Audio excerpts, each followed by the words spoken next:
Look at the way I look. Hi guys, my name is Matty. Welcome back to my channel. In this video we're gonna talk about this load that we booked. Is picked up from somewhere in the mountains of California. I don't know if you can see right there. Bunch of like forested areas. Not exactly sure which city is nearby. That's why I don't really know.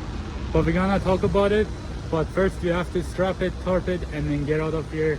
And it's going to Albuquerque, New Mexico. So yeah, there's a lot to do. Let's go. All right, we are done. We got about 11. Yes, we got 11 straps on it and all good to go. But before we go, I have to go to a tarping station and tarp it up. I think they might have a no falling harness. I'm not exactly sure, but we'll go figure it out. Oh man, it's telling me that the truck weighs 80,320 pounds, and I'm on the scale right here. We got the full tank of diesel. Where is my diesel gauge? Oh, it's right there. So probably that's why, but I don't know. It says the next weight station is 761 miles from here. So let's try to burn that diesel and take it down to half tank and then go from there. And I did have to tarp the load here, but their tarping station is full. They basically have the falling protection, but they are full. So what I'm gonna do is I'm just gonna drive off and then probably tarp it at this truck stop somewhere tonight. It's gonna be better and nobody cares if I have a jacket on, hard hat on, safety glasses on. So it's gonna be a lot easier on me also. It's gonna be dark, but we will do something with that. All right, let's go to the nearest truck stop. We have about 6 hours to drive. Let's go see where we can go. All right, I stopped here at a little city called Yarnington. I'm at a place called Golden Gate. It's a very nice place. Thankfully, I'm next to one of these lights, so that's gonna help me a lot tarping my load. I could have go a little farther. I didn't even want to stop here. I looked right on that stop sign right there, and then when I see that there's a space here, I was like, okay, ooh, it's cold. I was like, okay, let me pull in. My plan was go like about 50 miles farther to the Walker Lake, you know. And then I was gonna park there, but it was kind of creepy because, you know, they say like aliens are living in water. I was like, oh, going like 50 miles, yeah, but I'm gonna be outside of the truck doing things and it's really dark right next to the lake. I was like, oh, there's no point to get abducted by aliens or something just over 50 miles. So I said I'm gonna stop here, tarp it, and then tomorrow we'll go. But kinda I feel like I should have tarped it this morning, had it cheaper. Well, I would have be a lot later. What time is it? It's around like 9 o'clock right now, you know. So that would have taken me like about 2 hours and I would be here. Who knows what would happen, right? But I made it here. So I'm gonna go ahead and tarp this, no complaint, nothing, you know, just it's a little tall to put my tarp up there. It's gonna be hard, but let's do it. Let's see how long it's gonna take.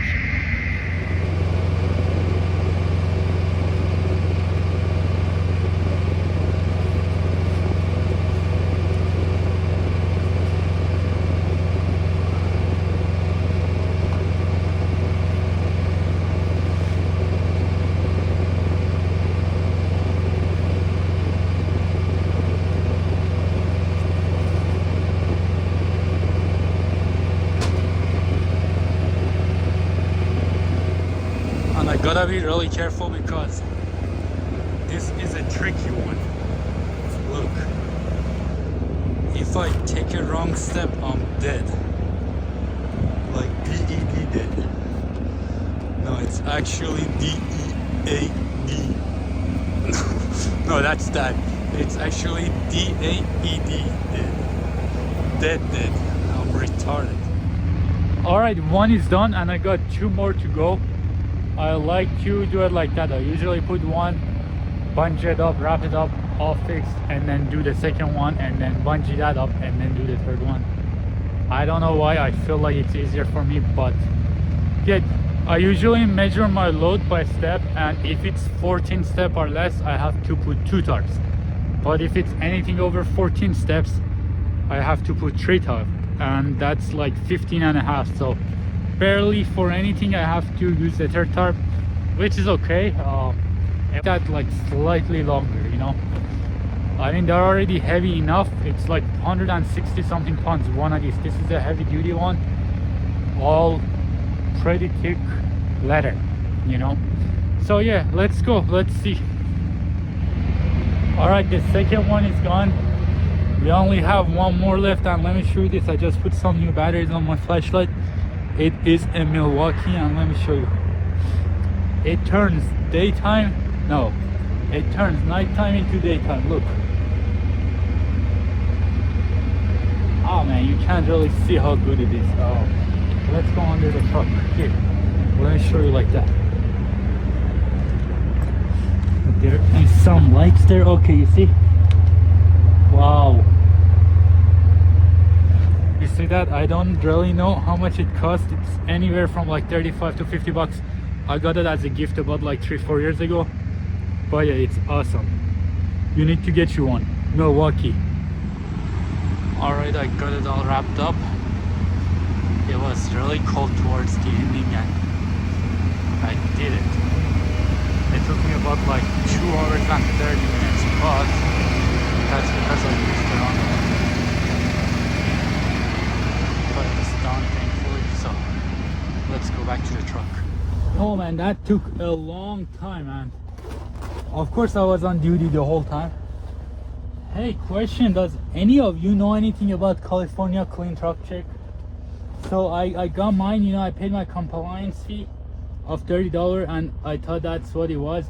But I recently, like last week when I was home, I went on the website to renew mine because the year is ending and I know mine was expiring soon. It's actually expires on January 31st, something like that, or 30th, either January 30th or 31st. But then when I log into the website, I realize it's asking me that I have, like, it's telling me I only have 90 days to submit an emission test to California Clean Truck Check, which I'm not really sure exactly what that is. I tried to look online. I don't know what that is. I don't know if I should take the truck to the shop and they're gonna do something with it, you know. And it told me that starting next year, it requires to, not only me but everybody, it requires to submit 2 emission tests a year. So if you know something, I know we have a guy watching from California, hopefully he sees this. If you don't know anything about California Clean Check, please either do in the comment or reach out to me through Instagram, because I thought it was just a $30 compliance fee and like they might do some testing in your truck if they catch you like at a weigh station or something.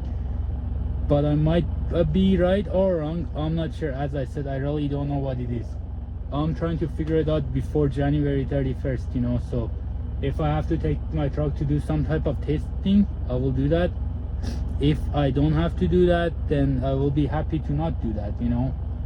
Because if I have to take the truck to the shop 2 times a year, like starting next year, it's gonna be probably expensive, you know. It might not even worth going to California because their IFTA is also so expensive, their fuel is also so expensive, you know. And so far I've only been in California 3 times in the past 8 months, so that's why I don't really know. And I have never got into trouble, never like they never stopped me at the weigh station to like question me or anything, you know. So please let me know if you know how it is. Alright, I just came to Fine J to get some fuel, but before doing that I have to weigh the truck to make sure that we are not overweight anymore. Right now I'm right about half a tank.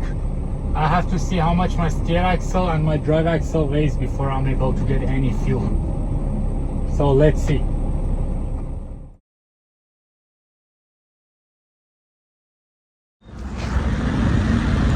Alright, so I did weigh the truck. And the truck currently weighs 79,190. So with that being said, I can only put about 90 gallons of diesel, and that would put me right. So diesel weighs like 7.1 pounds per gallon. So if I do put 90 gallons, that's gonna put me right about at like 79,750, 79,800. I don't want to push it so much, you know. I'm not gonna do anything on the depth because I'm good for now, you know. I'm just gonna get 45 gallons of fuel, of diesel on each tank, and let's see what's gonna happen from there. And I'm like not saying that you guys should carry overweight, but I knew that was gonna happen. I knew there was not gonna be any weigh station in front of me for like 700 miles, even more than that, you know. Now the next open weigh station is in 40 miles from here. That's why I'm just getting my fuel 45 gallon on each tank, and it's almost there. And then we're gonna go by the weight station. I'm sure we'll be fine.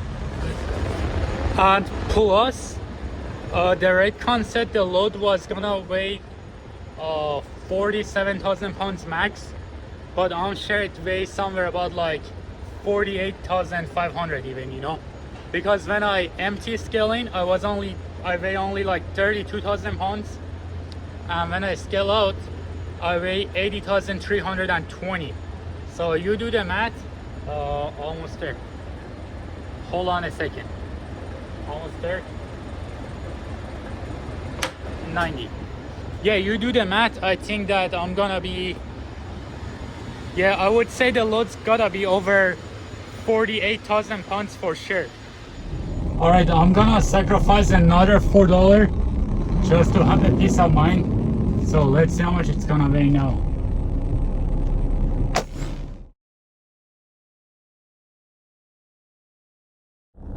All right, I made it. We weighed a total of 79,820.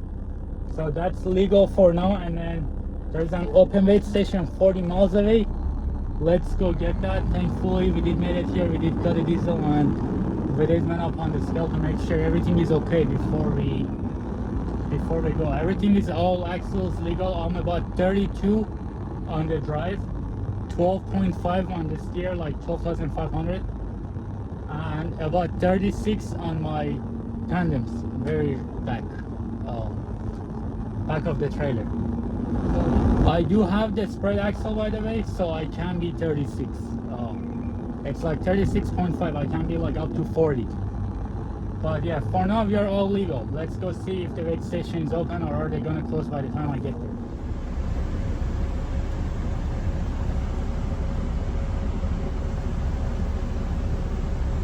Barely made it. Look where I have to sleep tonight. It's an abandoned rest area. I mean, it's only a truck parking. It used to be a rest area, but I'm on the car side. But it's a trucks only, so they have no light or anything, no more. So it's like super creepy. You barely see anything. Wait until I show you the other side. Okay, look. Ooh, man. That's creepy. I don't even know why am I doing this for, but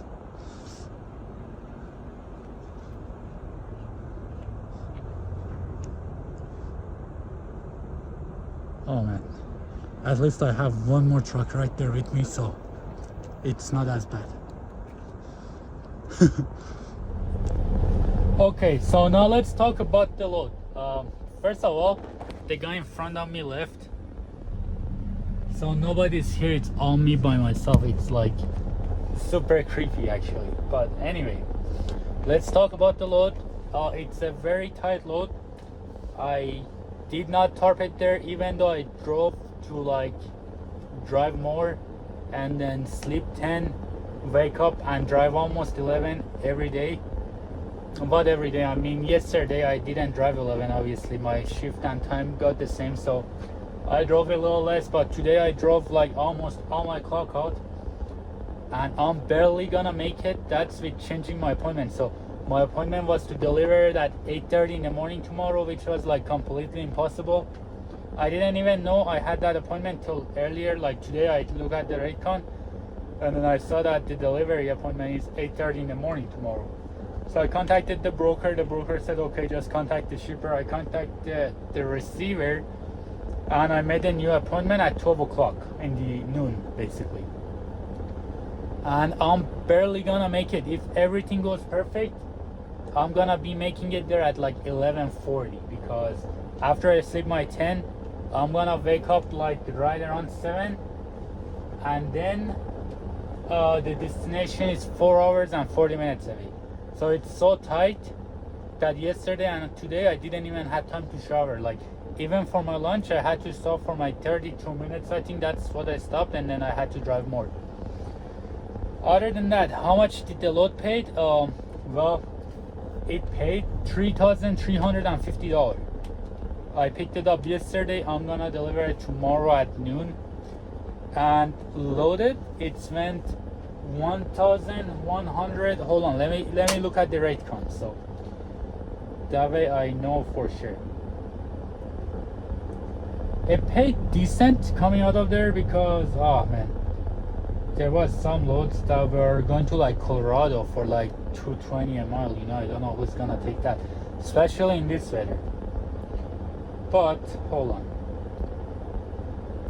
Okay, here's the rate count. The load goes 1,179 miles from point A to point B, and it paid $3,350. And how much that would be? Let me divide that real quick. $3,350 divided by 1,000. How much was it? 1,179. Yes, 1,179. 179 equals to, it equals to $2.84 a mile. That's from point A to point B, but I had to deadhead like 235 miles to get there, right? So 235 plus 1,179. So 1,115 is for me. 3,350 divided by 1,415. So for me, it's gonna come up to $2.37 a mile, which isn't bad. I had to scale it and rescale it, which cost me $18. It's expensive, but other than that, it's been good. The only thing is it's short on time, and hopefully I'm gonna plan on finding something tomorrow. I mean, out of Albuquerque, depends if I be done fast. You know, I have appointment, and the way they talk on the phone, it's like be here at noon, don't be late. So I'm assuming they're gonna unload me right away. You know, they're waiting for it. Maybe I'll be able to pick up something later in the day, you know, but we'll see what happens. We're gonna go and find out. All right, so we did made it here to our delivery in Albuquerque, New Mexico, and I had to like untarp and unstrap and everything. It's currently being unloaded right now. It's because I got here at 12:10. My appointment was due at 12, but I couldn't make it. I tried, you know, I tried my best. There was a lot of like bunch of traffic lights to get here, and I hit red on every single one of them, you know, but they didn't say anything. I just pull up here in the middle of two yellow lines in the middle, and then untarp, unstrap, and then they're unloading me right now. I do not have anything lined up for me, so let's hope that I can get something. What time is it? Right now it's 1:30. I'm probably not gonna get anything today. I'm gonna drive off to the nearest Flying J and try to get a shower, you know, I need one. And then from there, tomorrow is Friday, so I'm pretty sure we'll get something on Friday to run over the weekend. So that's it for the point of this video. If you guys do know anything about California Clean Truck Check, please do leave a comment. I'll be really happy to find out, figure out what's going on before the new year. Alright, so see you guys in the next video. Peace out.